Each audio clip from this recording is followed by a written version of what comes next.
Bom dia. Vamos começar mais uma História das Mulheres da Bíblia. Nós vamos estudar a história de Ana. História de Ana, capítulo 1 e 2. Quem quiser me acompanhar, nós vamos entrar lá no livro de Samuel. Tá meu caderninho aqui. Capítulo 1. Então, nós vamos começar a história de Ana, lá no livro de Samuel. Juntamente com a história de Ana, nós temos a Pepina e as filhas de Eucana, que são as filhas de Pepina e de Ana, tá? Então, essas três mulheres aqui, elas já estão inclusas nessa história do capítulo 1 e 2 do livro de Samuel, tá? Então, não vou fazer isso tudo separado, tá tudo junto. No capítulo 1 e no capítulo 2. Então, vamos começar aqui. Nascimento de Samuel. Havia certo homem de Ramatã. Nossa, o negócio agora é eu me enxergar, Jesus amado. Zufita dos montes de Efraim, chamado Eucana, filho de Jeroão, neto de Eliú e bisneto de Tu, filho de Efraimita Zuf. Ele tinha duas mulheres, Penina tinha filhos, Ana, porém, não tinha. Todos os anos, esse homem subia à cidade de Siló para adorar e sacrificar o Senhor dos Exércitos. Lá,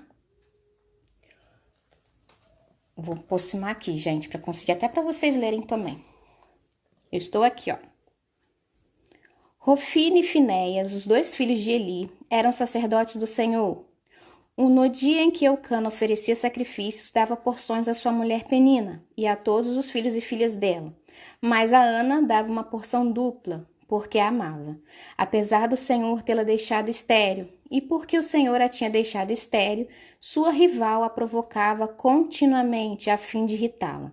Isso acontecia ano após ano. Sempre que Ana subia à casa do Senhor, sua rival a provocava, e ela chorava e não comia. Eucana, seu marido, lhe perguntava: Ana, por que você está chorando? Por que não come? Por que está triste? Será que eu não sou melhor para você do que 10 filhos? Certa vez, quando terminou de comer e beber em Siló, estando o sacerdote Eli sentado numa cadeira junto à entrada do santuário do Senhor, Ana se levantou e, com a alma amargurada, chorou muito e orou ao Senhor. Deixa eu pegar uma caneta aqui.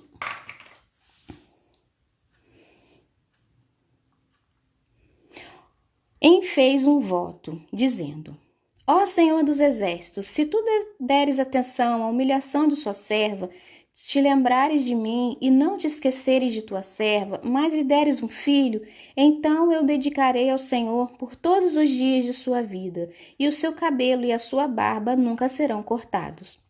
Enquanto ela continuava a orar diante do Senhor, Eli observava sua boca. Como Ana orava silenciosamente, seus lábios se mexiam, mas não se ouvia sua voz. Então, Eli pensou que ela estivesse embriagada e lhe disse: Até quando você continuará embriagada? Abandone o vinho. Ana respondeu: Não se trata disso, meu senhor. Sou uma mulher muito angustiada. Não bebi vinho, nem bebida fermentada. Eu estava derramando minha alma diante do Senhor. Não julgues tua serva uma mulher vadia. Estou orando aqui até agora por causa da minha grande angústia e tristeza. Ele respondeu: Vá em paz e que o Deus de Israel conceda a você o que pediu. Ela disse: Espero que estejas benevolente para com tua serva. Então ela seguiu seu caminho, comeu e seu rosto já não era mais abatido. Na manhã seguinte, eles se levantaram e adoraram o Senhor. Então voltaram para casa em Ramá.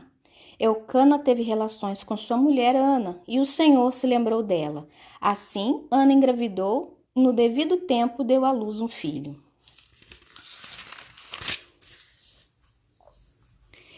Deu-lhe o nome de Samuel, dizendo: Eu o pedi ao Senhor.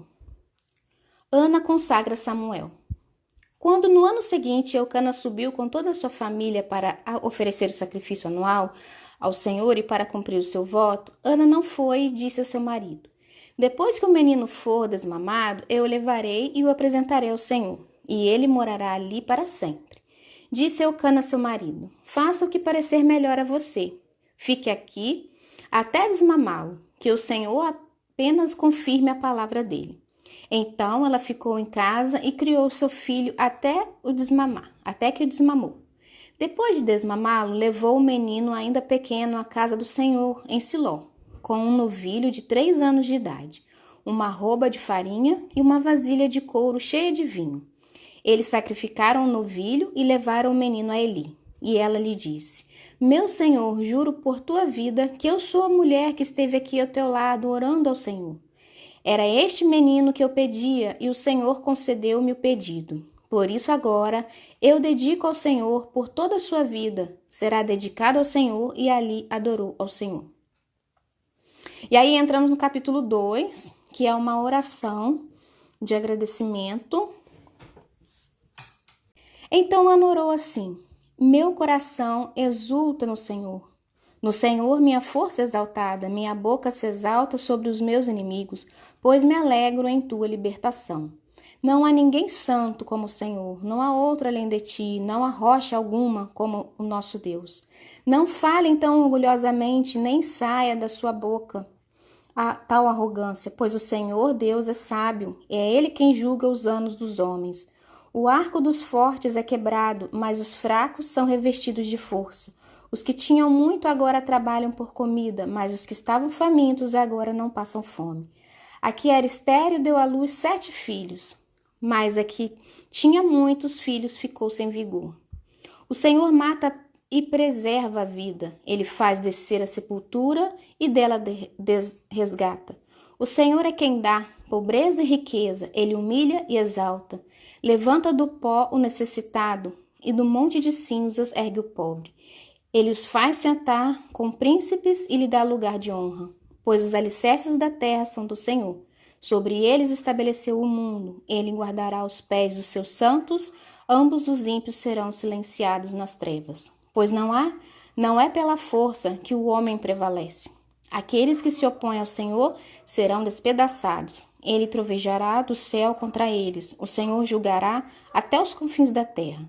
Ele fará poder a seu rei e exaltará a força do seu ungido.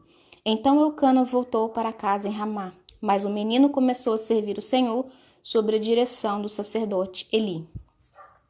Aí depois aqui o restante do capítulo 2 fala sobre Eli e os filhos dele, tá? Não se fala muito mais de Ana. Então, assim, eu não vou ler tudo isso aqui. Vou ler só o pedacinho que fala aqui de Ana. Ó. Eli abençoava Eucana e sua mulher, dizendo: o Senhor dê a vocês filhos desta mulher no lugar daquele por quem ela pediu e dedicou ao Senhor. Então voltaram para casa. O Senhor foi bondoso com Ana, e ela engravidou e deu à luz a 3 filhos e 2 filhas. Enquanto isso, o menino Samuel crescia na presença do Senhor. Tá? Então essa parte aqui só que fala o restante do capítulo 2. Então é uma história de exemplo, né, de uma mulher de oração e de que confiou no Senhor, colocou no Senhor toda a sua esperança e desejo de ser mãe. Então aqui na história a gente tem a personagem principal, que é a Ana, né, tem a Penina, que é a sua rival, que seria a segunda esposa, e os filhos, né, elas têm, a Ana tem 2 meninas, e Eucana não fala a quantidade de meninas, mas tem filhas. Então, são as mulheres desses capítulos 1 e 2 de Samuel. Aí eu fiz essa colagem aqui para ilustrar, tá? E aí eu vou ler aqui no meu resumo o que a gente aprende aqui. Ana era incapaz de conceder filhos nos tempos do Antigo Testamento. Uma mulher sem filhos era considerada uma fracassada. Lembra que toda a parte, né, do Antigo Testamento, o importante para a mulher, assim, a responsabilidade e a obrigação da mulher era ter filhos. A única importância que a mulher tinha era para isso. Era para procriar. procriar e cuidar da casa e dos filhos. Então, a mulher, ela só era valorizada quando ela tinha filhos. Se ela não tivesse filhos, ela era considerada uma amaldiçoada, ela era considerada estava pagando por algum pecado. Ela não era, ela era humilhada, ela era colocada assim ao mínimo dos valores. Então, como lá a importância era dar filhos, né, para continuar a descendência, se a mulher não desse filhos, se ela era estéril, o homem poderia casar com outra para poder ter sua descendência. Então, no caso aqui, Ana era a primeira esposa e Penina foi a segunda esposa. Só que Penina, ela tinha ciúmes de Ana, porque Eucana, apesar de ter muitos filhos com ela, ele amava a Ana. Então, até que ele falou, né? Não sou para você melhor do que 10 filhos? Então, se ele cita isso, dá a entender de que Penina já tinha dado 10 filhos a ele. Que é como assim, eu não valho muito mais do que os 10 filhos que Penina me deu? Porque você continua triste, chorando, sem comer, né? Que ele amava ela. Porque também, se ele quisesse, não é divorciar mesmo, se ele quisesse separar ou divorciar dela, de Ana, ele poderia, isso também tá na lei. Se a mulher não desse filhos, ele poderia, tipo assim, descartar e casar com outra. Mas só que ele amava a Ana. Então ele não queria separar dela, ele queria continuar casado com ela e Penina servia só para ter filhos mesmo. Então, com isso, Penina ficava com muito ciúme de Ana. E aí começava a provocar, né? Ana falando. Aí a gente imagina, né? Nossa, mas meus filhos são lindos, vem aqui, o seu pai, imagina o quanto que ela não devia, né, humilhar a Ana. Então, ela se sentia humilhada, desvalorizada como mulher, por não poder ser mãe, não poder gerar, e ainda era, né, humilhada pela Penina ainda, né, então ela se sentia mais amargurada ainda. Então, os filhos, eles eram importantes para a estrutura econômica, eles constituíam uma fonte de trabalho para a família. Depois que os pais ficavam velhos, eles eram responsáveis por cuidar, né, dos pais e também para manter a descendência e o nome da família e a preservação das terras de cada um nas tribos. Então, por isso o filho era tão importante. Tipo assim, se não tivesse filho, morria, acabava ali, né? O nome sumia das tribos. Então, por isso eles tinham essa valorização dos filhos e da descendência. Quanto mais filhos, melhor. Então, Ana, ela era a primeira esposa de Eucana. E apesar de ter muitos filhos com a segunda esposa Penina, ele permaneceu amorosamente dedicado a Ana. Penina via o amor de Eucana por Ana, que era especial e dedicado. Sentia ciúmes e por isso provocava Ana incessantemente. Parte do plano de Deus para Ana envolvia adiar seus anos de concepção. Enquanto Penina e Eucana olhavam para a esterilidade de Ana, Deus executava o seu sublime plano. A rivalidade dentro do lar a rivalidade dentro do lar era constante. Gente, se eu errar alguma coisa aqui, é porque eu tô sem óculos, então tá difícil para eu enxergar pela distância. Não leva em consideração, não. A rivalidade dentro do lar era constante, pois a esposa que não gerava filhos era humilhada e acreditavam que Deus era o responsável por gerar vida. Então, se Ana não era capaz de gerar uma vida, eles acreditavam que Deus a estava amaldiçoando ou castigando por algum pecado oculto. Então, era sempre assim.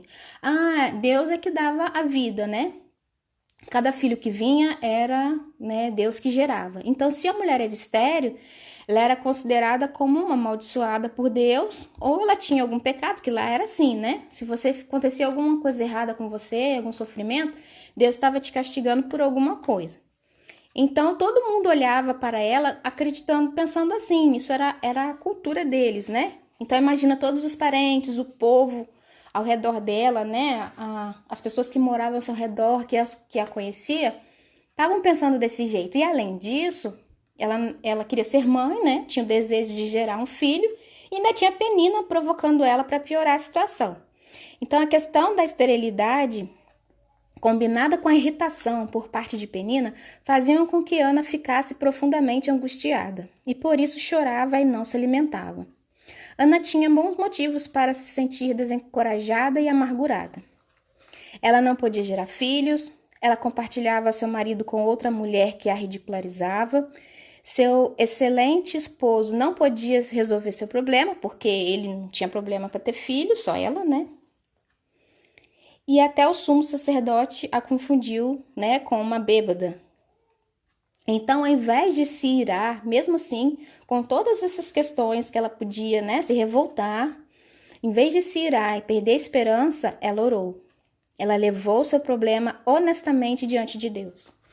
Então, é difícil para nós, né, orarmos com fé quando a situação está totalmente contrária ao que nós gostaríamos. Está totalmente desvalorizando ali, né? Você agir, você ter esperança, você acreditar que tem, né, uma solução. Então, para ela, estava tudo ruim. Era um negativismo totalmente ao redor dela. Mas mesmo assim, ela não culpou a Deus, ela não murmurou, ela não se irou, ela não gritou com todo mundo, ela não brigou com todo mundo. Ela simplesmente foi a Deus, buscou a Deus e orou. Então, Ana descobriu nas orações um caminho para que Deus pudesse trabalhar. Mesmo com todos agindo de maneira negativa, sendo pessimistas e de que para ela era para se conformar com a esterilidade, Ana continuou a crer em sua causa e ter fé. Através de todas as histórias de outras mulheres que eram estéreis, como Sara, Rebeca e Raquel, que o Senhor as tornou férteis, Ana colocou toda a esperança e confiança no Senhor. Então, nessa época aqui, em que Ana vivia, ela já tinha acesso às leis de Deus, que era a Torá. Então, ela tinha ali para ela ler todas as histórias de Sara, de Rebeca, de Raquel, que foram estéreis e o Senhor as fez conceber. Então, isso também aumentava a esperança dela e a confiança no Senhor. Então, Ana não questionou ou culpou a Deus por ser estéril. Ela foi submissa e confiou em Deus também para mudar a sua história. Entendeu que o melhor caminho era correr para o Senhor e que, mesmo sendo impossível para ela, seria possível pela soberania de Deus. Depois de orar, Ana se sentiu bem e feliz. Sua mudança de atitude pode ser atribuída a 3 fatores. Honestamente orou a Deus. Recebeu o encorajamento de Eli. Resolveu deixar o problema com o Senhor. Este é o antídoto para o desânimo. Descansar em Deus e ter paz, que o Senhor tem controle de tudo e de tudo e de todos. Deus é soberano. Ana teve fé em Deus e sem fé é impossível agradar a Deus. Então aqui, quando ela orou, isso a gente percebe, né? Toda vez que a gente acaba de orar, a gente sente uma paz dentro do nosso coração, né? Uma alegria, a gente se sente mais leve, porque a gente sabe que entregou para o Senhor. A gente sabe que está nas mãos dele e que ele vai fazer algo por nós, na hora e no tempo dele, mas que ele vai fazer algo por nós. Então nós devemos descansar e confiar de que no tempo certo tudo vai se resolver. E foi o que aconteceu com Ana. Ela, ali naquele momento, né, ele ainda confrontou ela, mas depois que ela se explicou, ele a abençoou e falou que Deus conceda a sua petição. Então isso também a animou, isso também a encorajou, deixou ela mais confiante e mais feliz. E Deus deu a paz no coração dela. Ela sentiu que pronto, a minha parte eu fiz, eu orei, agora está com o Senhor. E o Senhor vai agir, como agiu com Sara, como agiu com Rebeca, como agiu com Raquel. Então Ana louvou a Deus em forma poética, pela resposta de suas petições por um filho. O tema de sua oração foi a confiança na soberania do Senhor e sua gratidão por tudo que Deus fez por ela. Então aí no capítulo 2, né, a gente tem o cântico dela, que é muito lindo, que é o cântico, né, exaltando a soberania de Deus e em gratidão por ele ter honrado ela, escutado a sua oração. Ao oferecer o seu único filho a Deus, ela ofereceu a sua vida inteira e sua herança a Deus. Ana devolveu Samuel a Deus. Ele tinha provavelmente 3 anos de idade, que era a idade habitual para se desmamar, né? Porque aí quando ela desmamou Samuel, ela levou ele para Siló e entregou para Eli. Então, geralmente, na palavra diz que aos 3 anos, foi assim com Isaac, que foi desmamado. Então, aqui não especifica, só especifica lá em Isaac. Mas a gente deduz que isso era geral, né? Era um costume do povo. Então, com 3 anos que ele foi ficar com Eli, quer dizer, ele era bem pequenininho ainda. Deus honrou os desejos da fiel Ana. Nunca ouvimos falar sobre Penina e os seus filhos novamente, mas somente Samuel foi poderosamente usado por Deus. O Senhor também deu a Ana mais 5 filhos, além do primogênito. Deus frequentemente nos abençoa muito mais do que esperamos. O livro de 1 Samuel tem início nos dias em que os juízes ainda governavam. Provavelmente durante os últimos anos de vida de Sansão. Tá? Então essa história de Ana... Opa, bati aqui. Essa história de Ana, ela aconteceu por volta da época de Sansão, tá? Geralmente no final da era de Sansão. Então ainda tá em Juízes, viu? Samuel foi o último juiz de Israel. Então Samuel depois ele se tornou juiz e foi ele que ungiu, né, o primeiro rei. Ele foi o primeiro sacerdote e profeta a servir durante o período de um rei. Então, na época de Samuel, foi a transição de juízes para o reinado, para a monarquia, tá? Então, Samuel foi o último juiz e foi ele que ungiu, né, o primeiro rei de Israel. Ele foi o melhor exemplo de como devia ser um bom juiz. Samuel foi fiel à palavra de Deus e não seguiu seus próprios desejos. Foi um homem que ungiu Saul como o primeiro rei de Israel. E aí a gente vê quais são as virtudes de Ana, o que a gente pode aprender com as virtudes de Ana. Ela foi perseverante, não desistindo da sua causa, mesmo com todos os que estavam à sua volta sendo contrários. Confiou na soberania de Deus e em sua palavra, que contava as histórias de outras mulheres como ela que conseguiram dar à luz. Buscou a Deus em oração e com um coração humilde e sincero. Cumpriu seu voto em entregar seu único filho a Deus e recebeu as bênçãos de gerar mais 5 filhos, 3 meninos e 2 meninas. Então, Ana é um exemplo de mulher de oração. Ela é um exemplo para todas nós mulheres que nós devemos seguir. Porque, imagina, em meio ao caos, em meio às tribulações, em meio onde tudo está contrário a você, onde tudo estava caindo contra, as pessoas te taxando, né? Às vezes por alguma coisa que você não fez, às vezes falando mal de você por uma coisa que você não fez, ou inventando histórias que não existem sobre você. Então imagina, se coloca no lugar da Lidiana. Isso que aconteceu com Ana acontecia com qualquer outra mulher estéril naquela época. Todas eram humilhadas, eram desvalorizadas e eram taxadas como amaldiçoadas e culpadas de algum pecado oculto. Só que Ana não ficou parada nisso, ela não ficou presa a isso. Ela foi atrás do Senhor e entregou tudo nas mãos do Senhor. Ela confiou no Senhor em oração. Ela buscou o Senhor em oração de forma sincera e com toda a sua força e confiança. Então ela é um exemplo para nós. No momento em que tudo está contrário a nós, no momento em que parece que não tem saída, a única coisa que nós devemos fazer é orar. Por mais que a gente não tenha, a nossa fé esteja abalada, por mais que a gente não tenha forças, por mais que a gente não saiba o que dizer ao Senhor, mas Ele conhece o nosso coração. Ele conhece e sabe tudo o que está acontecendo conosco. Então, no momento que a gente simplesmente abre o coração ao Senhor, fala, Senhor, eu não tenho força mais, eu não aguento mais, e começa a vir, as palavras começam a fluir. E quando você acaba de orar e desabafa tudo com o Senhor, você sente essa paz igual a Ana sentiu. Você sente a paz, você sente uma alegria, você consegue descansar e que o Senhor vai cuidar de tudo. Colocar tua confiança, porque o que está no nosso alcance, nós podemos fazer. Mas o que não está no nosso alcance, só Deus pode fazer. Então não adianta a gente ficar presa ou então se corroendo por uma coisa em que a gente não pode mudar, em que a gente não pode fazer nada.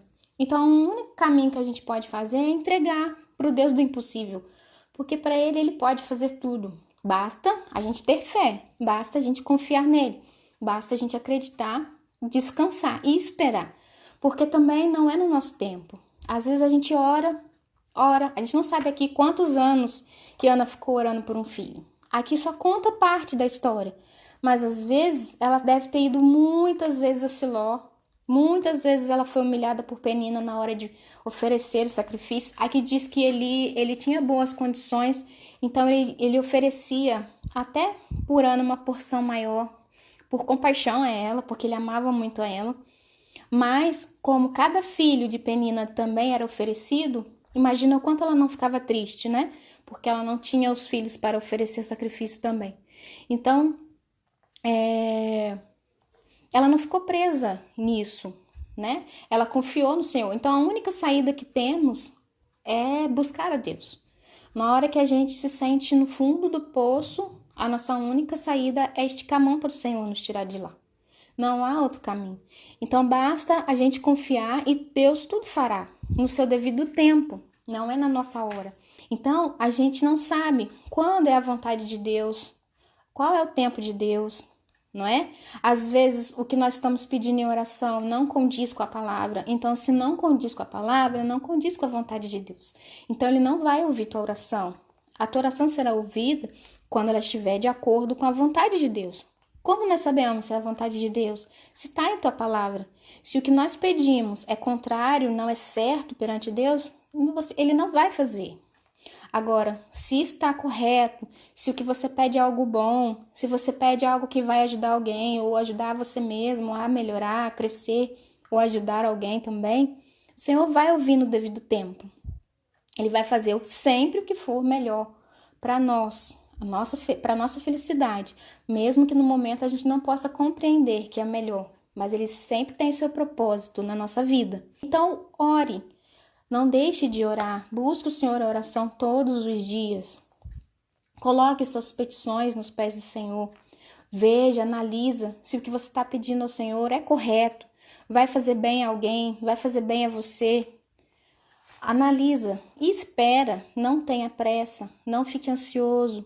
Descansa, faça a tua parte, faça o que for o seu alcance e o restante Deus fará. Deus vai encaminhar, vai colocar situações, vai colocar pessoas para te ajudar e vai começar a desenrolar o caminho. Mesmo que às vezes leve anos, mesmo que às vezes leve meses. Mas a gente não pode desistir. A gente tem que continuar perseverando, orando e buscando ao Senhor. Sempre, até Ele te responder. Então, o exemplo de Ana principal aqui é isso. É a oração, é a busca do Senhor, é a sua perseverança, é a sua confiança, é o coração sincero, submisso. Então, é isso que nós devemos seguir como exemplo, ter para nós, para a gente fazer igual. Ser submissa, ser confiante e buscar sempre o Senhor oração. É isso que Ele espera de nós. Ele quer cuidar de nós, Ele quer ter oportunidade de agir na nossa vida. Mas só depende de nós mesmos, só depende de nós darmos essa oportunidade para Ele agir. Então, essa é mais uma história das mulheres da Bíblia. Nós entramos no livro de Samuel. Então, essa é mais uma história das mulheres da Bíblia. Que Deus abençoe o domingo de vocês, que tenha uma semana também de vitórias, com a presença do Senhor. E vamos seguir o exemplo de Ana, orando a Deus e buscando a Deus, por mais que tudo esteja ao contrário ao nosso redor. Busquemos ao Senhor com todas as nossas forças, com toda a nossa confiança e com todo o nosso coração quebrantado e entregue a Ele. Um bom domingo a todas, fiquem com Deus e até domingo que vem.